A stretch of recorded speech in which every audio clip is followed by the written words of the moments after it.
So, this is my presentation on the agents of socialization in my life.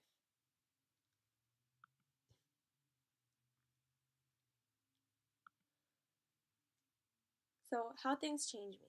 There are many things that change me, such as peers, media, family, and school.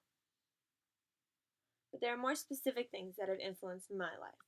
The first one is Emily. She's my best friend. Growing up, Emily and I were good friends when we were younger, and after drifting apart for a bit, we came back together. This is a picture of us when we were 7 at our first communion. We were really, really close when we were little, and then we went through some problems, and we kind of drifted apart, but we got close again in grade 5. I introduced Emily to my favorite book series, which is Percy Jackson and the Olympians. And this is the first book, and we hit it off right away after she read it, or while she was reading it, and we became best friends. This is my favorite picture of us. We were 12 when we started hanging out after that. In grade 6, we went through a year when we weren't friends because I was in a different class than her, and she started hanging out with some girls that I didn't like very much, and so pretty much we kind of drifted apart then, and we came back together. When we were in grade 7, this is when we got close again. I introduced Emily to some of my favorite book series, which are Gone and Pretty Little Liars. And then we joined Battle of the Books together, which brought us together a lot. We were together every Tuesday and Thursday at lunch, hanging out in the library all the time, shelving books, all that stuff. She taught me that popularity isn't something that I needed. In the beginning of grade 7 specifically, I thought that I just needed to hang out with the popular girls in my school, and for some reason that would make them accept me. But in reality, they were never going to. And I kind of saw that, and I realized that when Emily started hanging out with me, and I was popular with her and her friends, Stefan and Aiden and Mick and all these people, I was popular with them, and that's all that mattered to me anymore. She showed me that true friends are what I needed. I didn't need to hang out with the girls who didn't like me. I didn't need to hang out with people who didn't like me. I needed to hang out with the people who cared about me and wanted me to succeed. And she also taught me that honesty was a really, really big thing in a relationship. That I couldn't lie about who I was to them, and I couldn't lie about my interests to them, and I couldn't put on a facade with them. Really, it was all or nothing with them. They were going to accept me as I was, or they weren't going to accept me at all, and they accepted me for who I was. This is a picture of us now. This was actually taken 8 months ago. But anyways, she even came to one of my dance competitions, which was super, super fun because we got to hang out and do stuff, and she actually enjoyed it a lot, which was surprising. I didn't expect her to. So this is one of my favorite quotes because now we don't go to the same school because I transferred from Assumption to Nelson, but a strong friendship doesn't need daily conversation, doesn't always need togetherness. As long as a relationship lives in their heart, true friends will never part. And I think about Emily all the time. She's one of my best friends. I was like, oh, I see something and I'm like, that's an Emily thing and all that stuff.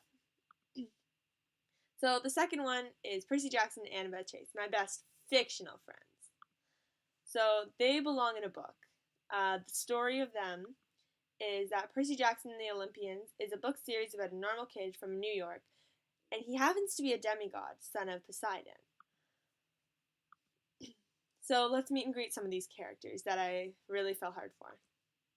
Annabeth Chase, aka Wise Girl, is the daughter of Athena and a human. She reminded me of myself, but not only of that, she kind of reminded me of who I wanted to be. Annabeth is extremely intelligent, she's extremely smart, and she kind of puts herself out there, and she's an all or nothing kind of girl. Like, take me as I am or leave me. Like, I really don't care kind of attitude. And I really, really saw myself in her when I was younger, and I was like, I want to be that smart. I want to be that intelligent. I want to be that confident, and that kind of stuff. Grover Underwood, aka Goat Boy, is a satyr. He's the goofy, loyal best friend, and he kind of reminded me a little bit like my friend Aiden, although he looks nothing like Aiden. In attitude, Grover is extremely friendly. He's extremely kind. He's always looking to help out, and I kind of saw that in my friend. and I was my friends, and I was just like, that's. And I actually introduced Aiden to the books in grade 5 as well. Percy Jackson, aka Seaweed Brain, is the boy I fell in love with when I was 9 years old. He's the demigod son of Poseidon, and he is extremely charismatic and extremely funny, and he was my favorite character, and I always looked up to him and his bravery and his willingness to do anything to help his friends. So, this is them. This is a fan art of them, actually, but I really, really like this picture of them. One of the quotes Percy says was, what I did next was so impulsive and dangerous, I should have been named ADHD Poster Child of the Year.